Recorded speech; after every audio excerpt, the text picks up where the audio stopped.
Saya waktu itu menjadi entrepreneur karena keadaan sebetulnya ya. Waktu lulus kuliah tahun 98, kan ada krisis segala macam, pekerjaan sulit gitu kan.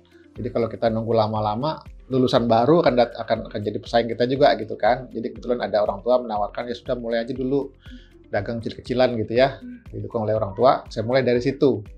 Di 98, menikah 2001, 2003 sampai 2003 2004 kita pindah ke Tanah Abang berdua, tapi di 2003 itu ada masalah ya, sehingga kita harus keluar dari sana. Saya mulai dan istri mulai dari rumah lagi gitu, kayak dari garasi. Nah, saya nggak tahu karena memang nggak ada pilihan, itu kan kita jualnya online gitu, online tapi grosir ya. Ya, dari situ sebetulnya ceritanya bermulai. Nah, waktu itu 2004-2005 ya, udah mulai naik lagi kita. Nah, itu ini ada blog tuh, fenomena blog, orang nulis blog gitu, cerita-cerita apalah kehidupan sehari-hari gitu, apa yang menginspirasi. Terus ya karena waktu itu online, saya banyak di depan laptop kan, ya udah saya coba begitu kan, saya cerita gitu, siapa yang saya temuin segala macam. Sebetulnya saya menginspirasi juga enggak sih, yang saya ceritakan tuh cerita orang lain. Saya ketemu si A, si B, si C gitu kan. Ada tokoh almarhum Pak Haji Alai namanya itu. Dan salah satu mentor saya juga itu. Nah, saya ceritakan di situ. Nah, itu yang kemudian cerita-cerita itu yang kemudian menarik dari pembaca ya. Nah, dari situ kita adakan pertemuan. Nah, itu kita sebut sebagai lahirnya komunitas TDA itu. Jadi sebetulnya kalau komunitas TDA itu orang-orangnya saling berbagi gitu ya. Jadi para pengusaha pemula berbagi cerita, saling mendukung kayak gitu. Jadi bukan si A, si B yang jadi tokoh sentral. Jadi bukan saya atau si B gitu ya. Tapi kita sama-sama kayak gitu. Itu juga nggak sengaja karena kan teman-teman waktu itu kan lagi euforia juga ya. Ada buku namanya apa dulu? Rich Dad Poor Dad. Jadi ada juga sebagian yang euforia dari kayak kerja, kemudian resign, mulai usaha, atau istilahnya dulu memulai 2 kuadran. Bekerja sambilan usaha kayak gitu tuh, sama zaman-zaman itu.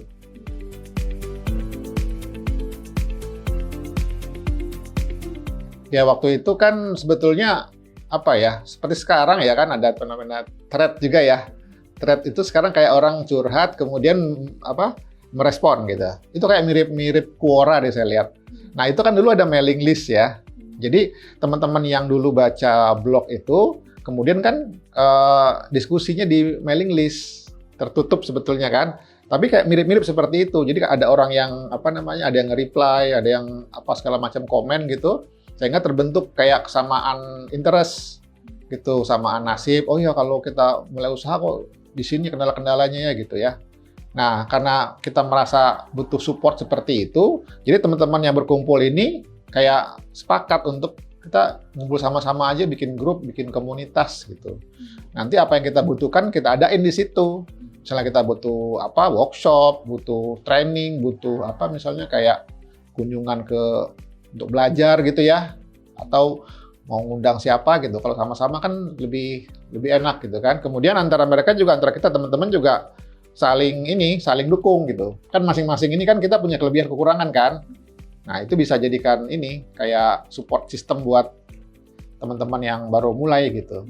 Nah, kalau dibilang masih relevan dibutuhkan sampai sekarang, kalau kayak komunitas TDA ya, itu kan dari 2006 lahirnya. Sekarang masih ada gitu kan. Dan saya lihat juga makin beragam gitu. Dan bahkan kalau dibilang dari segi umur, TDA ini kan udah lama ya, udah senior lah gitu. Tapi yang baru-baru juga muncul dengan tema-tema yang lebih spesifik dan lebih kekinian gitu loh. Jadi yang misalnya teknologi lah, yang misalnya khusus import, misalnya khusus kuliner, khusus gitu kan, gitu. Kalau TDA dia sifatnya kan general, semua bisnis masuk, gitu, semua kalangan masuk gitu, seperti itu.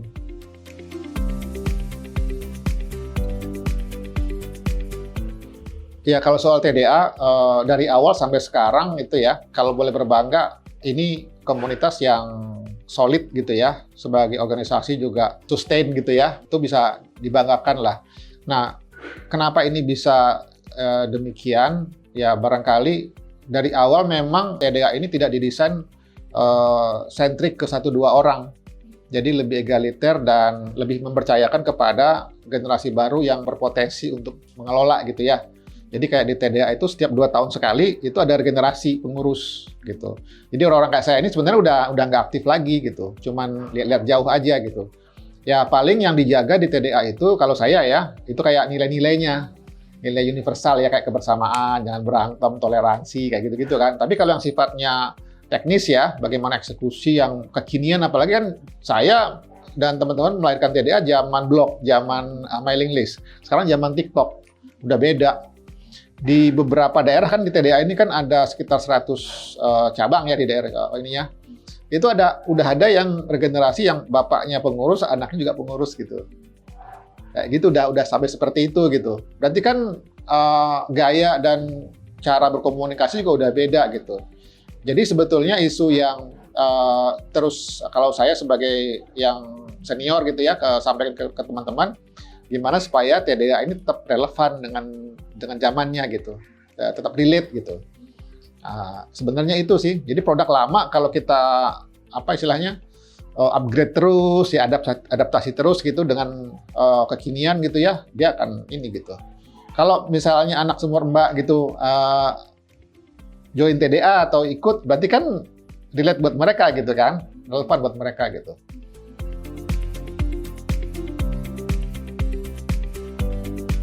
Lebih ke organik sih ya. Sebetulnya ini ketika orang itu sudah terlibat di TDA kan, di TDA ini kan kalau member yang aktif kan akan merasakan manfaatnya ya buat dia ya, apa dapat ilmu lah, dapat apa gitu kan. Nanti ketika dia sudah maju, sudah dia berkembang, dia kan ada rasa terpanggil untuk ikut aktif gitu. Jadi di antara yang ikut itu nanti yang sebagian akan terpanggil untuk lebih aktif sebagai kayak give back buat TDA gitu. Dan itu selalu ada gitu. Jadi kayak sampai sekarang di TDA nggak kehabisan apa namanya sumber daya baru karena tetap terus berjalan seperti itu gitu. Jadi kalau misalnya TDA tidak lagi bisa memberikan manfaat atau tidak relevan lagi dengan kebutuhan anggotanya, ya itu kemunduran. Itu yang perlu dijaga sebenarnya.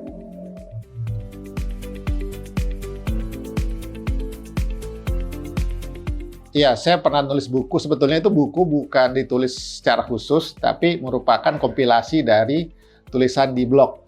Nah, gitu. Jadi sebetulnya dulu kepikir kalau blog itu kan nggak semua orang bisa mengakses gitu ya.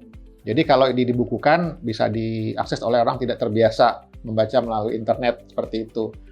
Nah isinya kenapa ditulis Business and Beyond gitu ya. Jadi sebetulnya orang dalam hidupnya itu ingin bertumbuh atau ingin sukses itu kan banyak cara gitu kan. Ada yang berkarir, ada menjadi mungkin seniman atau jadi olahragawan. Nah ini salah satu jalurnya sebagai wirausahawan. Tapi kan pada ujungnya kan hidup secara holistik yang balance gitulah ya, kayak gitu. Jadi hubungan sosial bagus, juga sehat, punya hidupnya juga bermakna gitu bagi orang lain gitu kan. Terus juga secara mental dia juga bertumbuh kayak gitu. Tapi nggak hanya melewat wirausaha kan, tapi di buku itu juga saya tuliskan aspek-aspek itu yang lain gitu. Jadi nggak hanya ini loh, kalau kita ingin sukses, kita juga ada hal-hal lain yang kita nggak hanya secara finansial gitu kan. Nah, jadi misalnya kayak kita bagaimana teman-teman TDA bisa aktif di komunitas itu kan sesuatu yang di luar dirinya kan, nggak keuntungan pribadi, ya kan? Nah, ketika orang itu mau seperti itu dan dia merasa senang gitu ya dengan beraktivitas di TDA, walaupun dia nggak dapat manfaat secara langsung, berarti itu kan ada aspek lain yang kehidupan yang dia dapatkan juga gitu. Nah, lebih ke situ Business and Beyond itu. Nah, terus tadi soal kekhawatiran ya, bagaimana kewirausahaan. Kalau ngelihat sekarang ya, apalagi pasca pandemi, kemudian juga banyak layoff, kalau di industri tekstil gitu ya, rata-rata orang dalam tanda kutip terpaksa ataupun dengan pilihan sadar banyak yang jadi wirausahawan gitu ya. Cuman apakah dia tetap di situ atau berkembang itu soal lain gitu loh.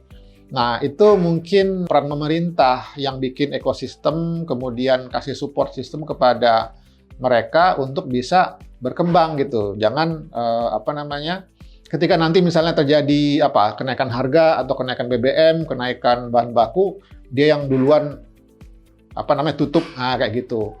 Terus kemudian ada misalnya kebijakan-kebijakan dari pemerintah atau misalnya untuk barang impor, nah itu akan menggerus kalau daya juang dari para entrepreneur ini ya, itu udah besar gitu loh.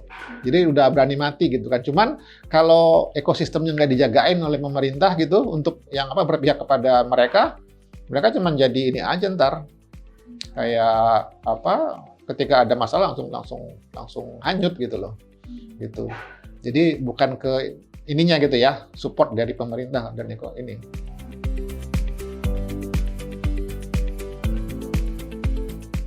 Nah, kalau buat anak-anak muda supaya tadi bisa dia struggle ya untuk wirausaha segala macam. Sebetulnya wirausaha itu kalau soal teknis itu kan ilmunya banyak sekali ya, baca buku atau ikut workshop banyak sekali sekarang gitu kan, dan juga nggak mahal dan gampang, online banyak gitu ya. Tapi yang lebih dibutuhkan sebetulnya yang buat orang tuh bertahan sebenarnya sikap mental ya. Sikap mental, jadi kayak soft skill-nya dia gitu. Jadi kayak nggak pantang menyerah gitu kan. Karena kan mental kita kalau sebagai wirausaha itu setiap hari begitu kan, up and down gitu kan, kecewa terus kan. Nah, gitu kan. Kecewa terus, jadi antara kecewa dan senang itu kayak tipis gitu, kayak roller coaster. Senang, habis itu senang. Nah, itu tiap hari itu. Bahkan ya kalau nggak terkontrol bisa anxiety juga kan. Waktu juga jadi nggak bisa kita kendalikan, bahkan sampai menjelang tidur pun masih mikirin itu gitu kan. Bahkan juga kayak kenapa pengusaha kalau sukses ya, dia dapat banyak ya karena risiko juga dia paling besar kan. Kalau rugi kan dia tetap harus bayar gaji gitu kan, buat dia nggak belakangan malah gitu ya. Jadi memang harus mental sebetulnya yang harus dimiliki. Nah, mental itu bisa didapat dari ya terjun ke lapangan sebetulnya, bukan membaca atau apa gitu.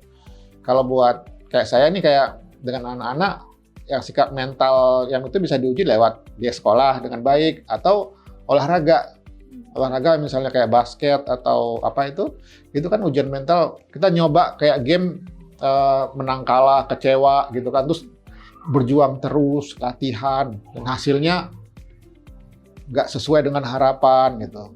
Jadi semakin kita sering kecewa sebetulnya kita akan lebih melihat hidup tuh kayak biasa aja gitu. Jadi kayak sukses atau itu ya biasa aja gitu dan nggak permanen gitu loh. Kalau misalnya setback atau mundur, ya besok usaha lagi, naik lagi, nanti juga turun lagi, naik lagi. Gitu aja terus. Cuman usahakan ketika turun naiknya itu secara agregat, secara keseluruhan itu naik grafiknya. Jadi kayak orang orang main yoyo di tangga berjalan gitu. Tangganya naik, tapi dia turun naik, nggak apa-apa. Jangan tapi turun kayak gitu. Gitu sih sikap mental ya kalau menurut saya. Kadang kan gini ya, kalau kita nggak ada kondisi ideal, pemerintah dulu kan pada inilah kurang segala macam, nggak bisa gitu. Kita harus apapun kondisinya, jadi nggak boleh ngeluh, nggak boleh nyalahkan siapapun, dan tetap mindful gitu ya.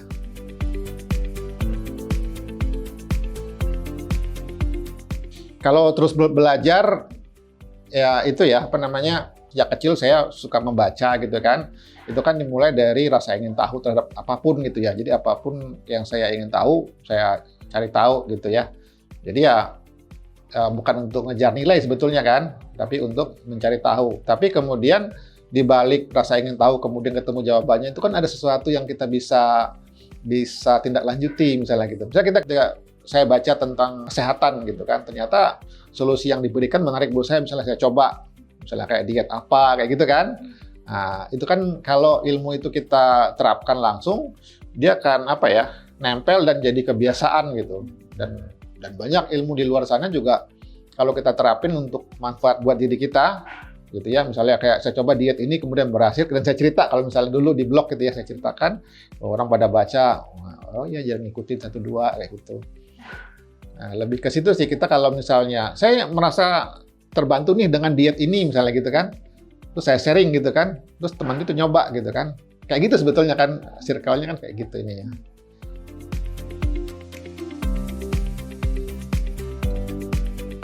Dulu ya, sekarang sih udah enggak, saya udah jarang nulis gitu kan karena udah ini. Dulu memang kalau dari segi storytelling itu sederhana, tapi orang itu kayak inget dan bikin penasaran sih sebetulnya. Gitu. Jadi kayak kamu mau tahu nggak rahasia kenapa sih kan gitu-gitu kan sekarang kan kayak clickbait gitu ya, kayak gitu storytelling. Padahal story-nya nggak seperti itu gitu kan. Tapi kalau saya ingat ke belakang, itu sih yang gara-gara teman-teman tuh tertarik dengan blog saya, kemudian jadi TDA itu sebetulnya. Nah itu kadang-kadang suka misleading ya, kadang-kadang ceritanya itu nggak seperti itu gitu kan. Karena kekuatan storytelling gitu. Storytelling itu yang pokoknya cerita itu sederhana dan nempel di orang gitu, inget gitu. Kayak ada efek wow gitu loh. Bener nggak sih ya gitu. Cuman kan kalau itu kan sekarang ini kan bisa dimanipulasi ya. Itu yang harus dijaga. Jago storytelling antara yang dia ceritain sama faktanya terus sering beda gitu. Orang udah ini duluan gitu loh. Nanti kan kalau kita terlalu ini ke storytelling dan nggak menjaga realitas, kayak pamflet lakukan ini, orang tergerak. Kalau yang dilakukan itu positif kan bagus, kayak TDA misalnya bagus kan. Kebanyakan kan nggak bagus. Storytelling di medsos itu. Kalau menurut saya dibandingin zaman saya dulu dengan sekarang, orang sekarang lebih jago storytelling. Jadi banyak terpengaruh, makan inilah, kesini, itu kan storytelling. Kalau nggak kayak gitu realitinya kan, jago. Makanya saya tenggelam. Udah banyak yang jago.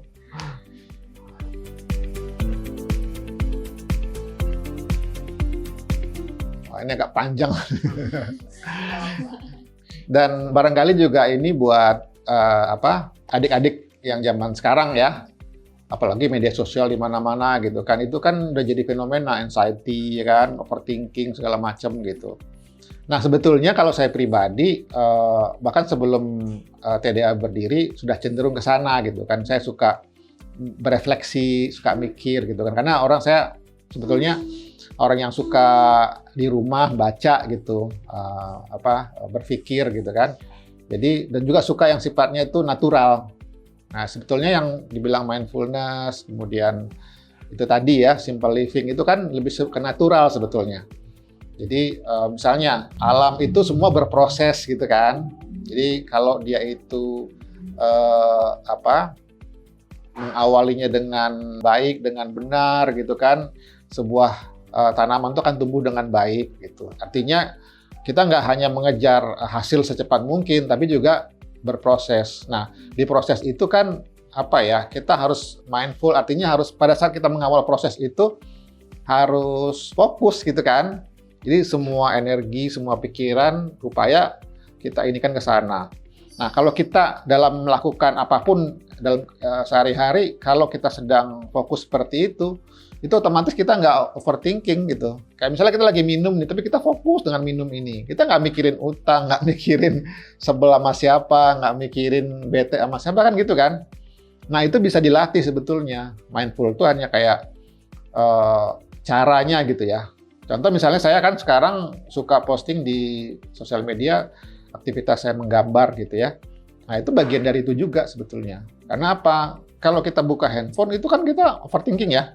Ini mau ada perang gitu kan, terus harga mau naik, inflasi segala macam. Semua bertubi-tubi gitu, otak kita tuh kepanasan itu, gitu. Dapat informasi yang negatif terus. Apalagi kan namanya otak manusia itu sukanya begituan gitu. Sukanya informasi yang itu, dan itu datangnya dari deras kayak dari mana-mana. Buka ini begitu, buka ini begitu. Nah terus gimana kita caranya gitu? Kita harus punya alat untuk itu. Macam-macam kan pasti. Yang perempuan ada masak, ya kan? Olahraga, itu efektif olahraga, baca, apalah kayak gitu. Yang penting kita bisa, nggak mungkin misalnya misalnya gini, kita lagi masak, kayak sulit ya untuk mikirin macam-macam, pasti masak dong, ya kan? Gitu. Lagi nyapu, pasti nyapu gitu. Cuman nyapunya itu yang mindful, artinya apa? Pada saat nyapu itu, for the sake of nyapu gitu.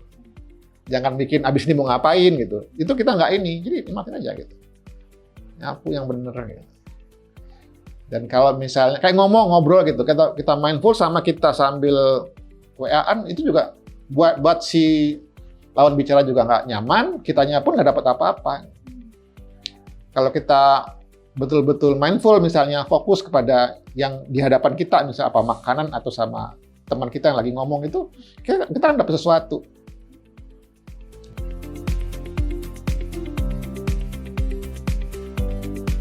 dampaknya itu tadi kita lebih apa ya, kayak kita nih kayak apa ya, sadar dengan saat ini gitu. Saya sadar lagi di hadapan mbak-mbak ini gitu, ya kan, hadir di sini gitu, nggak pikir nggak kemana-mana kayak gitu. Nah, kalau kita misalnya ke-trigger dengan sesuatu gitu ya, pada saat kita seperti itu sulit untuk ke-trigger atau emosi atau kayak marah gitu, sulit. Saya sering ngalamin, kalau saya kondisi lagi mindful, lagi sadar, saya lagi nyetir atau apa, diserempet pun no problem gitu. Tapi kalau lagi nggak ada ngejar sesuatu, terlambat atau apa, itu sedikit, itu gampang banget. Gitu. Mbak pasti pernah ngalamin masa kayak gitu kan? Kayaknya kayak sumbu pendek gitu kan? Tapi kalau habis gajian nggak ada, coy. Ya kan? Karena gajian bikin mindful kan, wah kalau mau makan nggak mikir kan gitu kan, gitu. Pesanan terlambat juga nggak apa-apa. Gitu. Itu kenapa? Karena kita dari dalamnya memang lagi bagus gitu. Nah kalau dalam kita lagi nggak bagus, luar nggak bagus, itu udah deh api ketemu api gitu. Tapi kalau kitanya lagi bagus gitu, dalamnya bagus, taruhlah kita diserempet atau di jalan gitu, motor apa gitu ya, kita bisa lebih sabar gitu. Udah dengan sabar kemudian diem aja, itu lewat sendiri tuh gitu kan. Tapi kalau lagi kita nggak siap, hal yang kecil sekecil apapun itu bisa jadi besar. Dan banyak orang-orang itu kesalahan terbesar itu gara-gara kayak gitu, bukan hal besar ya. Salah ngomong, nggak siap, ngantuk aja mbak ya, ngantuk aja, kurang tidur, itu kita nggak mood, terus kemudian ketemu orang bisa jadi bermasalah. Jadi mindful termasuk waktunya tidur. Gitu. Jangan ini overthinking.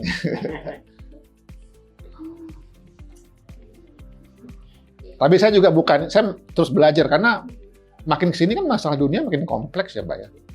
Besok ada apa lagi? Wow. Jadi bukan udah nyampe gitu. Ini terus dilatih terus.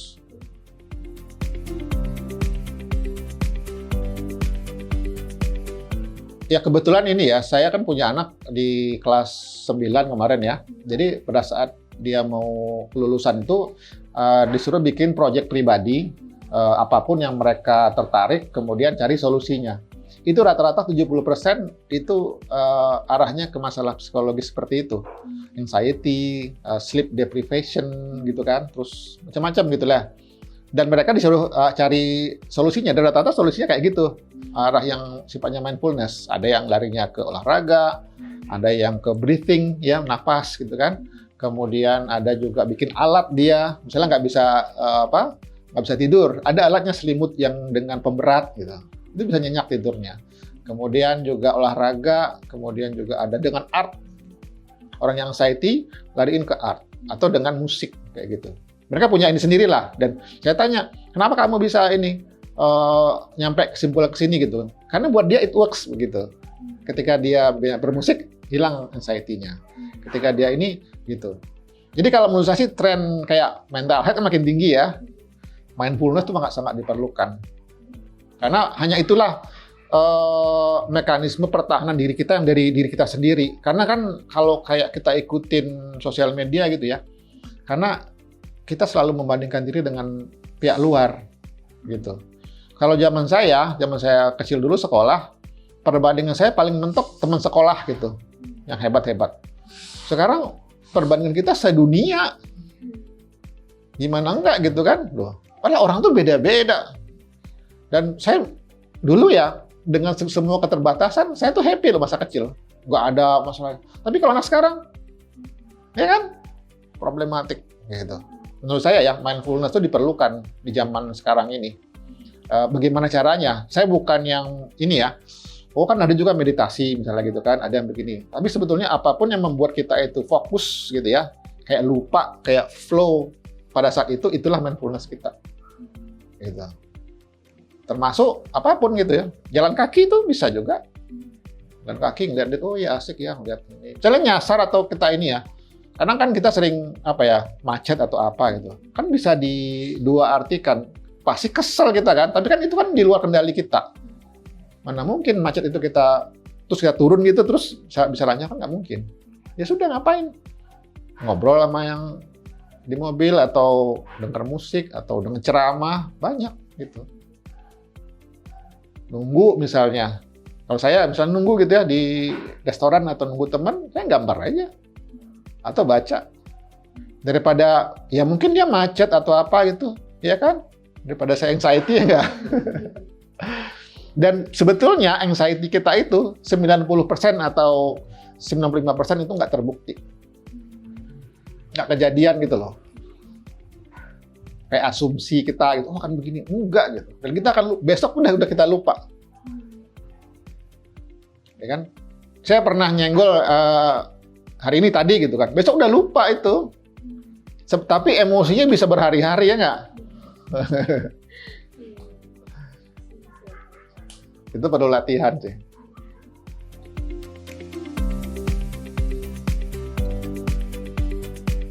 Kalau soal istilah, mungkin saya pernah bilang bahagia sederhana, memang populer ya. Tapi ternyata kalau pas saya pelajarin, enggak sih. Justru bahagia itu enggak sederhana gitu, malah kompleks. Karena gini, bahagia itu lebih terkait dengan kondisi eksternal, sosial. Misalnya gini, kita tinggal di lingkungan yang bersih, tertata rapi, tertib lingkungan, tertib itu kita akan bahagia.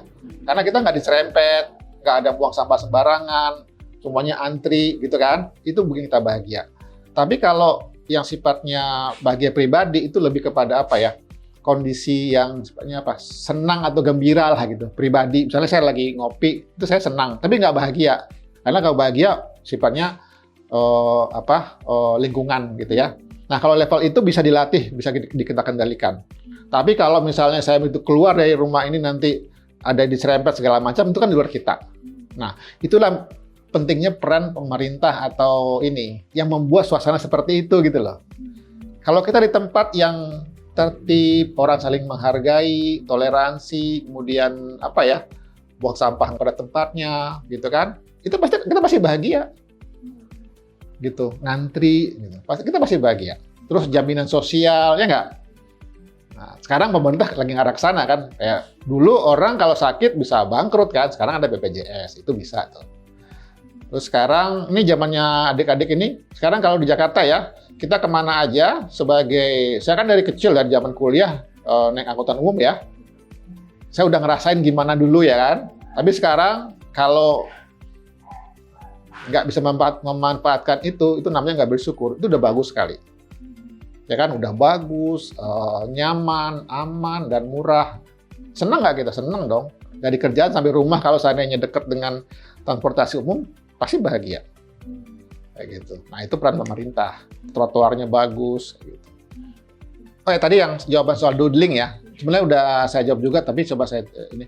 Jadi kalau buat saya, sarana untuk mencapai mindful, tenang itu lewat menggambar. Nah, itu salah satunya gitu. Jadi buat saya, bukan sekedar, saya posting di Instagram, kemudian mencari like, enggak sebetulnya. Sebetulnya ketika saya menggambar, itu kayak terapi buat saya sendiri sebetulnya.